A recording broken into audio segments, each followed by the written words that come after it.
Hello my dear friends. मैं अपनी last वाली क्लास में आपको पढ़ा चुका था कि टेंस क्या होता है और टेंस के कितने प्रकार होते हैं, और उसमें से हम स्टार्टिंग कर रहे थे पास्ट टेंस की। और पास्ट टेंस में मैंने आपको बताया था कि 4 काइंड्स होते हैं। अब उन 4 काइंड्स में से फर्स्ट काइंड यहाँ पे मैं डिटेल में आपको पढ़ाने वाला हूँ। ये देखिए, आपका ये पहला काइंड जो है वो कौन सा है? Simple past tense. Simple past tense का मतलब क्या होता है कि इसमें कोई भी एक्शन जो किया गया होता है, जो भी आप काम करते हैं, वो पास्ट में किया गया है, पहले किया गया है, लेकिन वो हो गया, बट हम ये नहीं कह सकते कि वो कंप्लीट हो गया। उस कंडीशन में ये सिंपल पास्ट टेंस चलता है। और इसके कुछ रूल्स होते हैं। अब रूल्स को मैंने पूरी डिटेल में यहाँ पे दिखाया है। इसका पहला जो रूल है पॉजिटिव सेंटेंस। अब पॉजिटिव सेंटेंस ही क्यों कहा मैंने? क्योंकि सेंटेंस हमारे भी मेनली जो होते हैं वो 3 तरह के होते हैं, एक पॉजिटिव, एक नेगेटिव और एक इंटेरोगेटिव। तो पॉजिटिव इसलिए क्या है क्योंकि पॉजिटिव सेंटेंस का सिंपल पास्ट टेंस में एक अलग रूल है। जैसे कि अब इसका स्ट्रक्चर है ये सब्जेक्ट प्लस वर्ब की सेकंड फॉर्म और प्लस ऑब्जेक्ट। ये मैंने शॉर्ट में लिख रखा है यहाँ, लेकिन इसको आप डिटेल में लिख सकते हैं। इसे सब्जेक्ट प्लस वर्ब की सेकंड फॉर्म, ये वी सेकंड है, वर्ब की सेकंड फॉर्म, और इसके बाद लास्ट में क्या आता है? सेंटेंस का पार्ट जो होता है बचा हुआ, वो होता है ऑब्जेक्ट का। स्टार्टिंग होती है हमारी सब्जेक्ट से और एंड होता है हमारा ऑब्जेक्ट पे। यही एक वो सभी सेंटेंस का स्ट्रक्चर होता है। लेकिन स्ट्रक्चर बदलते रहते हैं, बट सेंटेंस का जो तरीका है लिखने का वो यही रहेगा। इसमें वर्ब बदल जाएगी, सब्जेक्ट बदल जाएगा, ऑब्जेक्ट बदल जाएगा, बट जो एक बेसिक जो ढांचा है सेंटेंस का वो यही रहेगा। अब देखिए, इसी रूल पर बेस्ड एक सेंटेंस ये मैंने बनाया है, आई स्टडीड इंग्लिश। अब आई क्या है यहाँ पे? सब्जेक्ट। और स्टडीड क्या है? मैंने इंग्लिश की पढ़ाई की।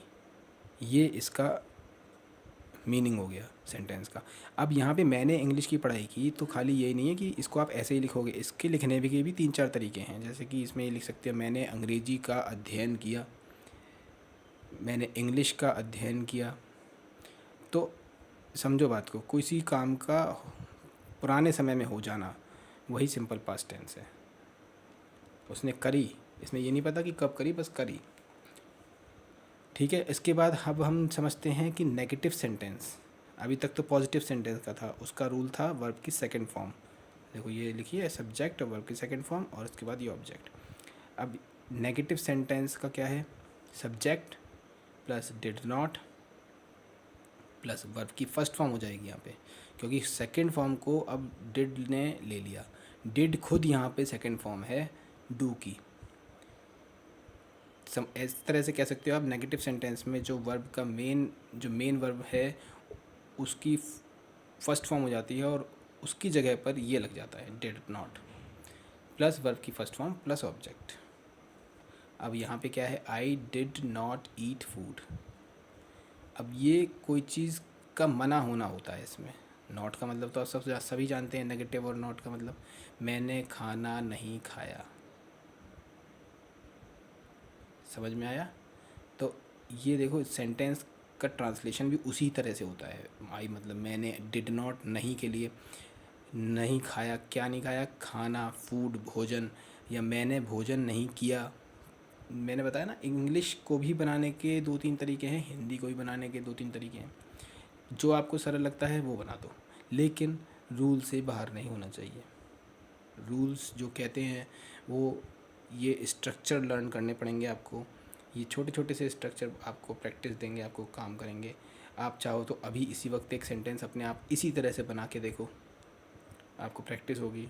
सब्जेक्ट आपका यहाँ पे एक भी हो सकते हैं, दो भी हो सकते हैं, 2 से ज़्यादा भी हो सकते हैं, कोई फ़र्क नहीं पड़ता इससे। ऑब्जेक्ट कोई सा भी हो सकता है, वर्ब कोई सी भी हो सकती है।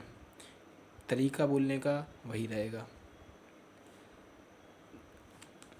जैसे कि आप ये कह सकते हो, वह आज नहीं नहाया। तो यहाँ पे क्या है, he did not take bath या फिर ही डिड नॉट बाथ। समझ रहे हो आप मेरी बात? तो इस तरह से आप सेंटेंस को चेंज करके बना सकते हैं, उसमें सब्जेक्ट ऑब्जेक्ट वर्ब ये सब चेंज करके बना सकते हैं, but the basic rule would remain same. यानी कि जो बेसिक ये स्ट्रक्चर है ये सेम रहेगा। पॉजिटिव का ये वाला रहेगा, नेगेटिव का ये वाला रहेगा। अब इंटेरोगेटिव सेंटेंस यानी कि बात करते हैं हम क्वेश्चन वाले वर्ड्स की, क्वेश्चन वाले सेंटेंस की। अब क्वेश्चन दो तरह से पूछे जाते हैं। क्वेश्चन पूछने के दो तरीके कैसे होंगे, या तो आप किसी को कोई जवाब दोगे तो हाँ या नहीं में दोगे, या फिर आप रीज़न के साथ दोगे। तो हाँ या नहीं वाले जो होते हैं वो यस नो टाइप में आ जाते हैं।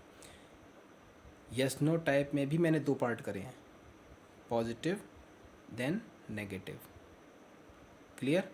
अब पॉजिटिव और नेगेटिव इसलिए करेंगे क्योंकि इनके अपने अपने अलग रूल हैं।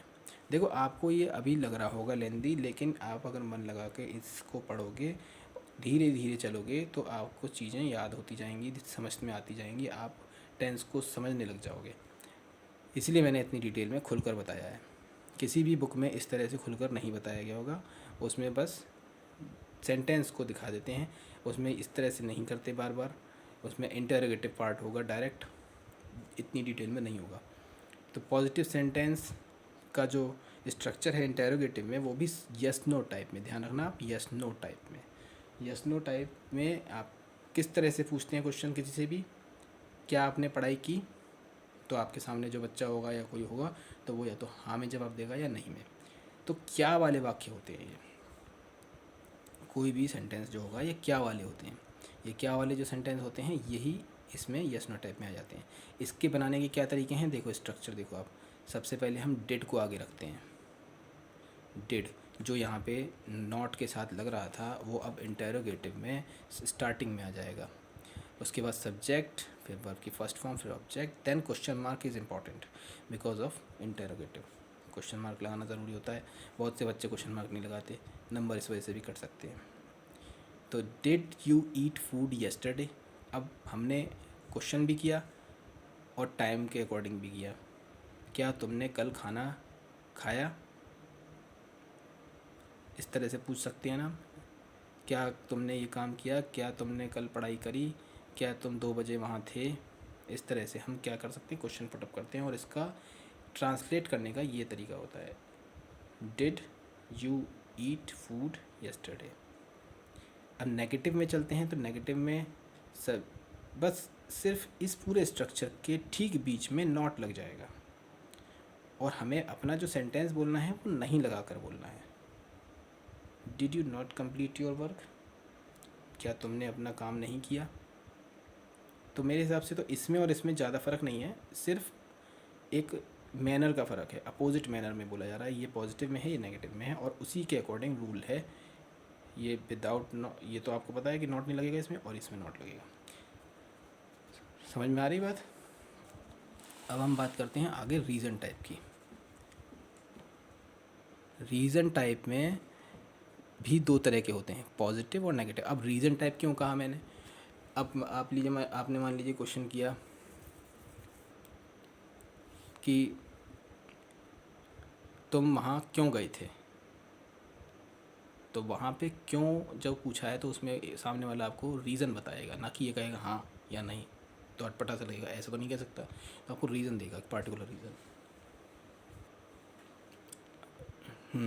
तो ये आपका रीज़न टाइप में पॉजिटिव सेंटेंस, क्वेश्चन वर्ड, उसका स्ट्रक्चर है, ये क्वेश्चन वर्ड लगता है इसमें सबसे पहले, और आपका बाकी सारा स्ट्रक्चर जो पहले जैसे ये डिड से शुरू हुआ था वही आ जाएगा, did plus subject plus verb की फर्स्ट फॉर्म प्लस ऑब्जेक्ट और फिर question mark. Question word starting में बिना लगाए ये रीज़न वाला माना ही नहीं जाएगा, इसलिए क्वेश्चन वर्ड कोई ना कोई इस सेंटेंस में आता है।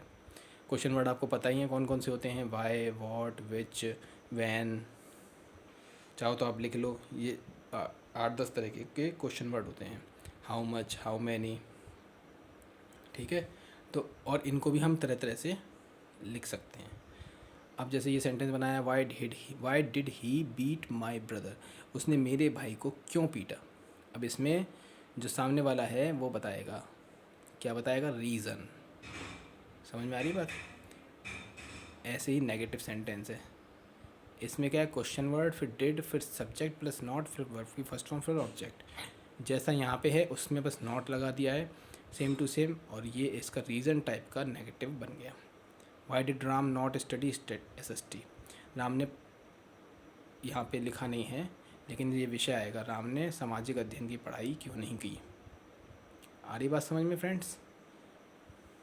तो आप बच्चों ध्यान से पढ़ो और इस तरह से आप इसको रेगुलर स्टडी करते रहो। मैं इस पे फिर रिवीजन क्लास भी बनाऊंगा जब एक टेंस कंप्लीट हो जाएगा, जिससे आपको कहीं भी कोई भी प्रॉब्लम ना हो। Clear? Okay, best of luck.